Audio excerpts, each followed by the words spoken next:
Hi friends, welcome back to my YouTube channel. ಎಲ್ಲರೂ ಹೇಗಿದ್ದೀರಾ friends? ಇವತ್ತು ನಾನು ಸಜ್ಜಿಗೆ ರೊಟ್ಟಿ ಮಾಡ್ತಾ ಇದ್ದೇನೆ. ಇದು ನಮ್ಮ ಉಡುಪಿ ಮಂಗಳೂರು ಕರಾವಳಿ ಕಡೆಯಲ್ಲಿ ತುಂಬ ಫೇಮಸ್ ಈ ಸಜ್ಜಿಗೆ ರೊಟ್ಟಿ ಅಂದರೆ. ಅದನ್ನು ಇವತ್ತು ನಾನು ಮಾಡ್ತಾ ಇದ್ದೇನೆ ಬೆಳಿಗ್ಗೆ ಟಿಫನ್ಗೆ. ಇದು 1 ಕಪ್ ನೋಡಿ, ಇದು ರವೆಯಲ್ಲಿ ಮಾಡುವಂಥ ಸಜ್ಜಿಗೆ ಅಂದರೆ ನಾವು ರವೆಗೆ ಸಜ್ಜಿಗೆ ಅಂತ ಕರಿತೇವೆ ಈ ಕಡೆ. ಇದು ಸಣ್ಣ ರವೆ, ಉಪ್ಪಿಟ್ಟು ರವೆ ಎಲ್ಲ ಮಾಡ್ತೇವಲ್ಲ ನಾವು, ಅದು ರವೆ. ಇದು ಬಾಂಬೆ ರವೆ ಅಂತ ಕರಿತೇವಲ್ಲ ಅದು. ಇದು 1 ಕಪ್ ರವೆ ತಗೊಂಡಿದ್ದೇನೆ ಈ ಸಜ್ಜಿಗೆ ರೊಟ್ಟಿ ಮಾಡಲಿಕ್ಕೆ. ಬೆಳಗಿನ ಟಿಫನ್ಗಂತೂ ಇದು ಹೇಳಿ ಮಾಡಿಸಿದಾಗೆ ಇರುತ್ತೆ. ಬನ್ನಿ ಇವಾಗ ಹೇಗೆ ಮಾಡೋದು ಅಂತ ನಾನು ನಿಮಗೆ ತೋರಿಸ್ತೇನೆ. ಮೊದಲು ಈ ಸಜ್ಜಿಗೆ ರೊಟ್ಟಿ ಮಾಡಲಿಕ್ಕೆ ನಾನು 1 ಈರುಳ್ಳಿ ಕಟ್ ಮಾಡಿ ಇಟ್ಕೊಂಡಿದ್ದೇನೆ, ಚಿಕ್ಕ ಸೈಜಿದೊಂದು ಈರುಳ್ಳಿ. ನಾನು ಇದಕ್ಕೆ ಹಾಕ್ತಾ ಇದ್ದೇನೆ. ಮತ್ತು 1 ಟೊಮೆಟೊ ಕಟ್ ಮಾಡಿ ಇಟ್ಕೊಂಡಿದ್ದೇನೆ, ಇದು ಕೂಡ ಹಾಕ್ತಾ ಇದ್ದೇನೆ. ಇದ್ರ ಜೊತೆಯಲ್ಲಿ ಸ್ವಲ್ಪ ತೆಂಗಿನ ತುರಿ, ಇದು ನಾನು ಕಟ್ ಮಾಡಿ ಮಿಕ್ಸಿಯಲ್ಲಿ ಹಾಕ್ಕೊಂಡಿದ್ದೆ. ನೀವು ಬೇಕಾದರೆ ತುರಿದು ಹಾಕ್ಕೊಳ್ಬೋದು, ಅದನ್ನು ಕೂಡ ಹಾಕ್ತಾ ಇದ್ದೇನೆ. ಇದು ಬೆಳಗಿನ ಟಿಫನ್ಗೆ ತುಂಬ ಚೆನ್ನಾಗಿರುತ್ತೆ, ನೀವು ಬಾಕ್ಸಿಗೆ ಕೂಡ ಕೊಡ್ಬೋದು. ಮತ್ತು ನಾನು ಸ್ವಲ್ಪ ಇದಕ್ಕೆ ಕೊತ್ತಂಬರಿ ಸೊಪ್ಪು ಹಾಕಬೇಕು. ನಾನು ಕೊತ್ತಂಬರಿ ಸೊಪ್ಪು ಇರಲಿಲ್ಲ ಮನೆಯಲ್ಲಿ, ಅದರಿಂದ ಏನು ಮಾಡ್ತಾ ಇದ್ದೇನೆ ಅಂದರೆ, ಇದು ನಾವು ಒಂದೇಲಗ ಅಂತ ತಿಮರೆ ಸೊಪ್ಪು ಮನೆಯಲ್ಲೇ ಬೆಳೆಸ್ಕೊಂಡಿರೋದು, ಅದನ್ನು ಸಣ್ಣ ಕಟ್ ಮಾಡಿ ಇದಕ್ಕೆ ಹಾಕ್ತೇನೆ. ಇದ್ರ ಜೊತೆಯಲ್ಲಿ ಇದು ದೊಡ್ಡ ಪತ್ರೆ ಅಂತ, ಇದು ಕೂಡ ಮನೆಯಲ್ಲೇ ಬೆಳೆದದ್ದು, ಕಾಣ್ತಿದೆ ನೋಡಿ. ಎಲ್ಲ ಇದೆಷ್ಟು ಇದಿರುತ್ತೆ ನಮಗೆ, ಇದರಲ್ಲೇನು ಕೆಮಿಕಲ್ಸ್ ಇರೋಲ್ಲ, ಮನೆಯಲ್ಲೇ ಬೆಳೆಸ್ಕೊಳ್ಳೋದ್ರಿಂದ. ಇದೆಲ್ಲ ಪಾಟಲ್ಲಿ ಬೆಳೆಸ್ಕೊಳ್ಬೋದು ನೀವು, ತುಂಬ ಚೆನ್ನಾಗಿ ಬೆಳೆಯುತ್ತೆ ಪಾಟಲ್ಲಿ. ಇದರದ್ದು 2 ಎಲೆ ಹಾಕ್ತಾ ಇದ್ದೇನೆ, ಜಾಸ್ತಿ ಹಾಕಲ್ಲ, 2 ಎಲೆ ಸಾಕಿದ್ರದ್ದು ನೋಡಿ. ಹೀಗೆ ಇದೊಂದು ರುಚಿ ಬರುತ್ತೆ ನಿಮಗೆ, ಮತ್ತು ಒಳ್ಳೆಯದು ಕೂಡ. ಈಗ ಮಳೆಗಾಲ ಆದ್ದರಿಂದ ಇದನ್ನೆಲ್ಲ ಜಾಸ್ತಿ ಯೂಸ್ ಮಾಡಬೇಕು. ಶೀತ ಬರೋದು, ಕೆಮ್ಮು ಬರೋದು, ಇದನ್ನೆಲ್ಲ ಕಮ್ಮಿ ಮಾಡುತ್ತೆ, ಮತ್ತು ಇಮ್ಯುನಿಟಿ ಜಾಸ್ತಿ ಮಾಡುತ್ತೆ ನಮಗೆ. ಇದನ್ನು ಕೂಡ ಸಣ್ಣ ಕಟ್ ಮಾಡಿ ಹಾಕಿ ಇದಕ್ಕೆ. ಎಷ್ಟು ಪ್ರೋಟೀನ್ ಇರುವಂಥ ರೊಟ್ಟಿ ಇದು. ವಾರಕ್ಕೆ 2 ಹಸಿಮೆಣಸಿನ್ಕಾಯಿ ಹಾಕ್ತಾ ಇದ್ದೇನೆ. ಇದನ್ನು ಸಣ್ಣ ಕಟ್ ಮಾಡಿ ಬೇಕಿದ್ರೆ ಹಾಕ್ಕೊಳ್ಬೋದು. ಆದರೆ ನಮ್ಮ ಮನೇಲಿ ಮಕ್ಕಳಿರೋದ್ರಿಂದ ಅವರಿಗೆ ಬಾಯಿಗೆ ಸಿಗುತ್ತೆ ಅಂತ ನಾನು ಹಸಿಮೆಣಸಿನ್ಕಾಯಿ ಮತ್ತು ಕರಿಬೇವನ್ನು ಮಿಕ್ಸಿಯಲ್ಲಿ 1 ರೌಂಡ್ ಮಾಡಿ ಹಾಕ್ತೇನೆ. ನೋಡಿ, ಈ ರೀತಿ 1 ರೌಂಡ್ ಹಾಕ್ಕೊಂಡ್ರೆ ನಿಮಗೆ ಅದು ಬಾಯಿಗೆ ಸಿಗೋಲ್ಲ. ಸಣ್ಣ ಮಕ್ಕಳಿದ್ದು ಸರಿ, ದೊಡ್ಡ ಮಕ್ಕಳಿದ್ದು ಸರಿ, ಈ ರೀತಿ ಮಾಡಿ ಹಾಕಿದರೆ ನಿಮಗೆ, ಇಲ್ಲದ ತಿನ್ನುವಾಗ ಬಾಯಿಗೆ ಸಿಕ್ಕಿದರೆ ಖಾರ ಆಗುತ್ತಲ್ಲ. ಈ ರೀತಿ 1 ಸುತ್ತು ಮಿಕ್ಸಿಯಲ್ಲಿ ಹಾಕ್ಕೊಳ್ಳಿ. ಒಂದ್ಸಲ ಇದನ್ನೆಲ್ಲ ಚೆನ್ನಾಗಿ ಮಿಕ್ಸ್ ಮಾಡ್ಕೊಳ್ಳೋಣ. ಇವಾಗ ಇದಕ್ಕೆ ಅರ್ಧ ಸ್ಪೂನಷ್ಟು ಉಪ್ಪು ಹಾಕ್ತಾ ಇದ್ದೇನೆ, ಮತ್ತು ನೋಡಿಕೊಂಡು ಬೇಕಾದರೆ ಹಾಕ್ಕೊಳ್ಬೋದು. ಮತ್ತು 1/4 ಸ್ಪೂನಷ್ಟು ಅರಿಶಿಣದ ಪೌಡ್ರ್ ಹಾಕ್ತಾ ಇದ್ದೇನೆ. ಅರ್ಧ ಸ್ಪೂನಷ್ಟು ಇದು ಧನಿಯಾ ಮತ್ತು ಜೀರಿಗೆದು ಪೌಡ್ರು, ಇದನ್ನು ಹಾಕ್ತಾ ಇದ್ದೇನೆ. ಇದು ಆಪ್ಷನಲ್ಲು, ಇಲ್ಲಾಂದರೆ ಸ್ಕಿಪ್ ಮಾಡ್ಕೊಳ್ಳಿ. ಮತ್ತು 1 ಸ್ಪೂನಷ್ಟು ಜೀರಿಗೆ ಹಾಕ್ತಾ ಇದ್ದೇನೆ. ದೊಡ್ಡ ಸ್ಪೂನಲ್ಲಿ 1 ಸ್ಪೂನ್ ಹಾಕಿ ನೋಡಿ. 1 ಸ್ಪೂನಷ್ಟು ಜೀರಿಗೆ ಹಾಕಿ ಚೆನ್ನಾಗಿ ಮಿಕ್ಸ್ ಮಾಡಿ. ಇವಾಗ ಇದಕ್ಕೆ 1 ಸ್ಪೂನಷ್ಟು ಸಕ್ಕರೆ ಹಾಕ್ತಾ ಇದ್ದೇನೆ. ಮತ್ತೊಂದು 1/4 ಸ್ಪೂನಷ್ಟು ಖಾರದ ಪೌಡ್ರ್ ಹಾಕ್ತಾ ಇದ್ದೇನೆ. ಯಾಕೆಂದರೆ ಇದು ಖಾರಕ್ಕೆ ನಾವು ಹಸಿಮೆಣಸಿನ್ಕಾಯಿ ಹಾಕಿದ್ದೇವೆ, ಅದರಿಂದ ನೋಡಿಕೊಂಡು ಖಾರ ಹಾಕ್ಕೊಳ್ಳಬೇಕಾಗುತ್ತೆ. 1/4 ಸ್ಪೂನ್ ಸಾಕಾಗುತ್ತೆ ಇದಕ್ಕೆ. ಎಲ್ಲ ಚೆನ್ನಾಗಿ ಮಿಕ್ಸ್ ಆಗಬೇಕು. ಇದೆಲ್ಲ ಚೆನ್ನಾಗಿ ಮಿಕ್ಸ್ ಆದಮೇಲೆ ಲಾಸ್ಟಲ್ಲಿ ರವೆ ಹಾಕೋಣ ಇದಕ್ಕೆ. ಇವಾಗ ಇದಕ್ಕೊಂದು ಒಗ್ಗರಣೆ ಕೊಡ್ತಾ ಇದ್ದೇನೆ. 1 ಸ್ಪೂನಷ್ಟು ಸಾಸಿವೆ ಹಾಕ್ತಾ ಇದ್ದೇನೆ. ಒಗ್ಗರಣೆ ಕೊಡೋದ್ರಿಂದ ಒಂಥರ ರುಚಿ ಬರುತ್ತೆ ಅದಕ್ಕೆ. ಮತ್ತೊಂದು ಸ್ವಲ್ಪ ಕರಿಬೇವು ಮತ್ತು 1 ಕೆಂಪು ಮೆಣಸಿನ್ಕಾಯಿ.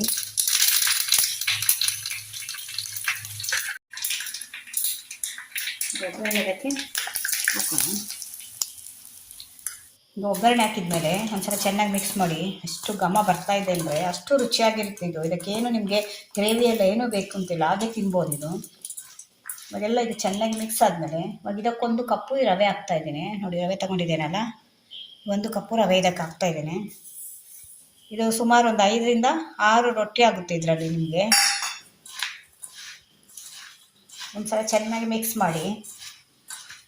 ಇದು ಸಜ್ಜಿಗೆ ರೊಟ್ಟಿ, ನಮ್ಮ ಕಡೆ ಎಲ್ಲ ಜಾಸ್ತಿ ಮಾಡ್ತಾರೆ ಈ ರೀತಿ. ಈಗ ಸ್ವಲ್ಪನೇ ನೀರು ಹಾಕ್ಕೊಂಡು ಇದಕ್ಕೆ ಕಲಿಸ್ಕೊಳ್ಳಿ.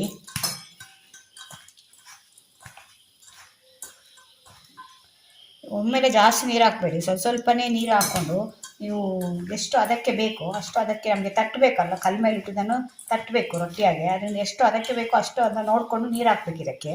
ಒಮ್ಮೆಲೆ ಜಾಸ್ತಿ ನೀರು ಹಾಕಿದ್ರೆ ನಿಮಗೆ ಅದು ನೀರಾಗುತ್ತೆ. ಈಗ ನೀವು ಕಟ್ಟುವಾಗ ಈಗ ಉಂಡೆ ಬರಬೇಕು, ನೀವು ಅಷ್ಟು ಅದನ್ನು ನೋಡ್ಕೊಳ್ಬೇಕು. ಈಗ ಉಂಡೆ ಬರಬೇಕು. ಇವಾಗ ಇನ್ನೊಂದು ಸ್ವಲ್ಪ ನೀರು ಹಿಡಿಯುತ್ತೆ ಇದಕ್ಕೆ.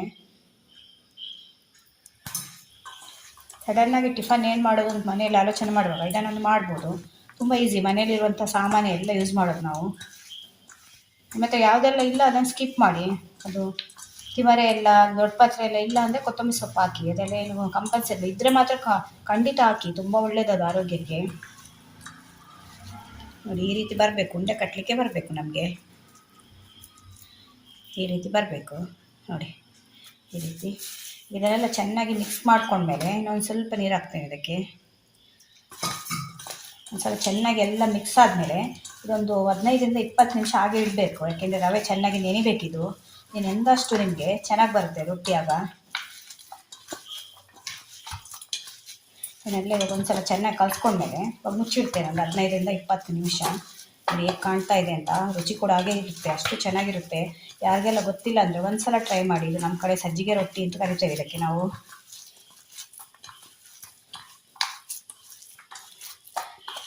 ಮಸಾಲ ರೊಟ್ಟಿ ಅಂತಾದರೂ ಕರಿಬೋದು. ನೋಡಿ ಈಗ ಕಾಣ್ತಾ ಇದೆ ನೋಡಿ. ಇವಾಗ ಇದನ್ನೊಂದು 15-20 ನಿಮಿಷದವರೆಗೆ ಮುಚ್ಚಿಡ್ತೇನೆ. ಮತ್ತೆ ರೊಟ್ಟಿ ಮಾಡುವಾಗ ಮತ್ತೆ ನಿಮಗೆ ತೋರಿಸ್ತೇನೆ. ನೋಡಿ ಈಗ ಒಂದು 20 ನಿಮಿಷ ಆಗಿದೆ ನೋಡಿ, ಚೆನ್ನಾಗಿ ನೆಂದಿದೆ ಇದು ರವೆ. ಈಗ ನೆನಿಬೇಕು, ಒಂದು ಸ್ವಲ್ಪ ಹೊತ್ತಿಟ್ಟರೆ ನೀವು ಚೆನ್ನಾಗಿ ನೆನೆಯುತ್ತೆ, ಆಗ ನಮಗೆ ರೊಟ್ಟಿ ತಟ್ಟಲಿಕ್ಕೆ ಈಸಿ ಆಗುತ್ತೆ. ಅದು ಚೆನ್ನಾಗಿ ಮಿಕ್ಸ್ ಆಗುತ್ತೆ, ಉಪ್ಪು ಖಾರ ಎಲ್ಲ ಅದಕ್ಕೆ ಚೆನ್ನಾಗಿ ಮಿಕ್ಸ್ ಆಗುತ್ತೆ. ಈಗ ನೆನೆಲಿಕ್ಕೆ ಬಿಟ್ಟರೆ ನಾವು ಒಂದು ಸ್ವಲ್ಪ ಹೊತ್ತು. ಈಗ ಇದನ್ನು ರೊಟ್ಟಿ ತಟ್ಟೋಣ ಬನ್ನಿ. ಕಲ್ಲು ಬಿಸಿಗಿಟ್ಟಿದ್ದೇನೆ, ಬಿಸಿಗಿಟ್ಟ ಮೇಲೆ ಒಂದು ಸ್ವಲ್ಪ ಅದ್ರ ಮೇಲೆ ತುಪ್ಪ ಅಥವಾ ಎಣ್ಣೆ ಏನಾದರೂ ಸವರಿ. ಈ ರೀತಿ ಕಲ್ಲು ತುಂಬ ಬಿಸಿ ಆಗುವ ಮೊದಲೇ ಇದನ್ನೊಂದು ಎಷ್ಟು ದೊಡ್ಡ ಉಂಡೆ ಮಾಡಿಕೊಳ್ಳಿ ನೋಡಿ. ಇಷ್ಟು ದೊಡ್ಡ ಉಂಡೆ ಮಾಡಿಕೊಂಡು ಅದನ್ನು ಈ ರೀತಿ ಇಡಿ. ಸ್ವಲ್ಪ ನೀರು ಮುಟ್ಟಿಸ್ಕೊಳ್ಳಿ ಕೈಗೆ. ಈ ರೀತಿ ಒಂದು ಬಟ್ಲಲ್ಲಿ ನೀರು ಇಟ್ಕೊಂಡು ಸ್ವಲ್ಪ ನೀರು ಕೈಗೆ ಮುಟ್ಟಿಸ್ಕೊಂಡು ಈ ರೀತಿ ತಟ್ಟಿ. ನಿಮಗೆ ಎಷ್ಟು ತುಂಬ ತೆಳು ಮಾಡ್ಕೊಳ್ಬೇಡಿ, ಒಂದು ಸ್ವಲ್ಪ ರೊಟ್ಟಿ ಅಲ್ವಾ ಇದು, ಅದರಿಂದ ಒಂದು ಸ್ವಲ್ಪ ದಪ್ಪನೇ ಇರಬೇಕಿದು.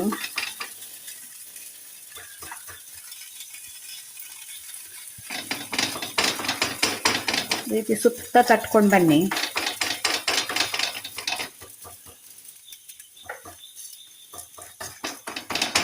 ಕಲ್ಲು ಅದಾ ಬಿಸಿ ಮಾಡ್ಕೊಳ್ಳಿ ನೀವು ತಟ್ಟುವಾಗ, ಆಮೇಲೆ ಸ್ವಲ್ಪ ಜಾಸ್ತಿ ಇಟ್ಕೊಂಡ್ರೆ ಆಯಿತು. ಈಗ ನೋಡಿ ಒಂದು 2 ನಿಮಿಷ ಆಯಿತು. ಈಗ ಉಲ್ಟಾ ಹಾಕ್ತಾ ಇದ್ದೇನೆ. ಈ ರೀತಿ ಕಾಯಬೇಕು. ಎಷ್ಟು ಚೆಂದ ಕಾಣ್ತಿದೆ ನೋಡಿ, ಅಷ್ಟೇ ಒಳ್ಳೆಯದು ಆರೋಗ್ಯಕ್ಕೆ. ಇದಕ್ಕೇನು ನಿಮಗೆ ಚಟ್ನಿ ಗ್ರೇವಿ ಎಲ್ಲ ಏನು ಬೇಕು ಅಂತಿಲ್ಲ, ಹಾಗೆ ತಿನ್ಬೋದು. ಎಲ್ಲ ಇದರಲ್ಲಿ ಹಾಕಿದ್ದೇವಲ್ಲ ಖಾರ ಉಪ್ಪು ಮತ್ತು ಎಲ್ಲ ಹುಳಿ ಟೊಮೆಟೊ ಕೂಡ ಎಲ್ಲ ಇದೆ, ಅದರಿಂದ ಹಾಗೆ ತಿನ್ಬೋದು ಇದು. ಈ ಕಡೆ ಕೂಡ ಚೆನ್ನಾಗಿ ಕಾಯಬೇಕದು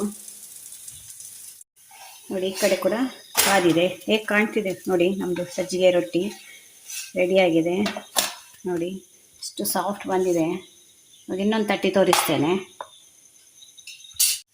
ನೀವು ತಟ್ಟುವಾಗ ಗ್ಯಾಸನ್ನು ಸಿಮ್ಮಲ್ಲಿ ಇಟ್ಕೊಳ್ಬೇಕು, ಇಲ್ಲದೆ ಕೈಗೆ ಬಿಸಿ ಆಗುತ್ತೆ. ಈ ರೀತಿ ನಿಮಗೆ ಅದರ ಕಲ್ಲು ಮೇಲೆ ತಟ್ಟಲಿಕ್ಕೆ ಬರಲಿಲ್ಲ ಅಂದರೆ ಒಂದು ಬಟರ್ ಪೇಪರ್ ಮೇಲೆ ಅಥವಾ ಒಂದು ಪ್ಲಾಸ್ಟಿಕ್ ಕವರ್ ಯಾವುದಾದ್ರೂ ಇದ್ದರೆ, ಆಯಿಲ್ದೆಲ್ಲ ಕವರ್ ಇರುತ್ತಲ್ಲ ಅದರ ಮೇಲೆ ಅದರ ಮೇಲೆ ತಟ್ಟಿ ಆಮೇಲೆ ನೀವು ಕಲ್ಲು ಮೇಲೆ ಹಾಕ್ಕೊಳ್ಬೋದು. ಈ ರೀತಿ ಡೈರೆಕ್ಟ್ ತಟ್ಟಲಿಕ್ಕೆ ಬರಲಿಲ್ಲ ಅಂದರೆ, ಯಾಕಂದರೆ ಕಲ್ಲು ಬಿಸಿ ಇರುತ್ತೆ, ತಟ್ಟಲಿಕ್ಕೆ ಗೊತ್ತಿರಬೇಕಾಗುತ್ತೆ, ಇಲ್ಲಾಂದರೆ ಕೈಗೆ ಬಿಸಿ ಆಗುತ್ತೆ. ಇವಾಗ ಒಂದು 2 ನಿಮಿಷದಿಂದ ಮುಚ್ಚಿಡ್ತೇನೆ. ಫ್ರೆಂಡ್ಸ್, ನಮ್ಮ ಇನ್ನೊಂದು ಸಜ್ಜಿಗೆ ರೊಟ್ಟಿ ಕೂಡ ರೆಡಿಯಾಗಿದೆ. ಹೇಗೆ ಕಾಣ್ತಾ ಇದೆ ನೋಡಿ, ಕಲರ್ಫುಲ್ಲಾಗಿ ತುಂಬ ರುಚಿಯಾಗಿರುತ್ತೆ. ಒಂದು ಸಲ ಟ್ರೈ ಮಾಡಿ ನೋಡಿ. ಮಕ್ಕಳಿಂದ ಹಿಡಿದು ದೊಡ್ಡವರವರೆಗೂ ಇಷ್ಟಪಟ್ಟು ತಿಂತಾರೆ ನೋಡಿ. ಫ್ರೆಂಡ್ಸ್, ನಮ್ಮದು ಸಜ್ಜಿಗೆ ರೊಟ್ಟಿ ರೆಡಿಯಾಗಿದೆ. ಹೇಗೆ ಕಾಣ್ತಾ ಇದೆ ನೋಡಿ, ಎಷ್ಟು ಸಾಫ್ಟ್ ಬಂದಿದೆ ನೋಡಿ. ಮುಟ್ಟಿದರೆ ಕಟ್ಟಾಗುತ್ತೆ, ಅಷ್ಟು ಸಾಫ್ಟ್ ಇದೆ. ತುಂಬ ಹೆಲ್ದಿ ಫುಡ್ ಇದು. ತಿನ್ನಲಿಕ್ಕೆ ಕೂಡ ಅಷ್ಟೇ ರುಚಿಯಾಗಿರುತ್ತೆ. ಇದ್ರ ಮೇಲೆ ನೀವು ಸ್ವಲ್ಪ ಬೆಣ್ಣೆ ಅಥವಾ ತುಪ್ಪ ಹಾಕಿ ತಿನ್ಬೋದು, ಇಲ್ಲಾಂದರೆ ಮೊಸರು ಜೊತೆ ಕೂಡ ತಿನ್ಬೋದು. ಏನಿಲ್ಲ ಅಂದರೆ ಬೇಕಾದ್ರೂ ಚಟ್ನಿ ಆದರೆ ಮಾಡ್ಕೊಳ್ಬೋದು, ಆದರೆ ಯಾವುದ್ರದ್ದು ಆಗುತ್ತೆ ಬರಲ್ಲ. ಇವಾಗ ನಾನು ಸ್ವಲ್ಪ ತುಪ್ಪ ಹಾಕ್ತೀನಿ ಅದ್ರ ಮೇಲೆ ನೋಡಿ. ಹೇಗಿದೆ, ಹೇಗೆ ಕಾಣ್ತಿದೆ ನೋಡಿ. ತುಪ್ಪ ಹಾಕಿ ಕೊಟ್ಟರೆ ಮಕ್ಕಳು ಒಂದು ತಿನ್ನೋರ ಕಡೆ 3-4 ತಿಂತಾರೆ ಮಕ್ಕಳು, ಅಷ್ಟು ರುಚಿಯಾಗಿರುತ್ತೆ ಇದು. ಈ ರೀತಿ ಕಟ್ ಮಾಡಿ ನೋಡಿ, ಎಷ್ಟು ಸಾಫ್ಟ್ ಇದೆ. ನಾನು ಕಟ್ ಮಾಡಿ ತೋರಿಸ್ತೇನೆ ನೋಡಿ.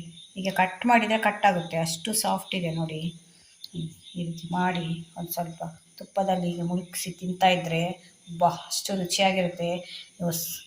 ಏನು ಮಾತಾಡಿದ್ರೆ ಮಕ್ಕಳು ಅಥವಾ ದೊಡ್ಡವರು ಯಾರೇ ಆದರೂ ಖಾಲಿ ಮಾಡಿ ಹೋಗ್ತಾರೆ. ಬಾಕ್ಸಿಗೆ ಕೂಡ ಕೊಡ್ಬೋದು ನೀವು.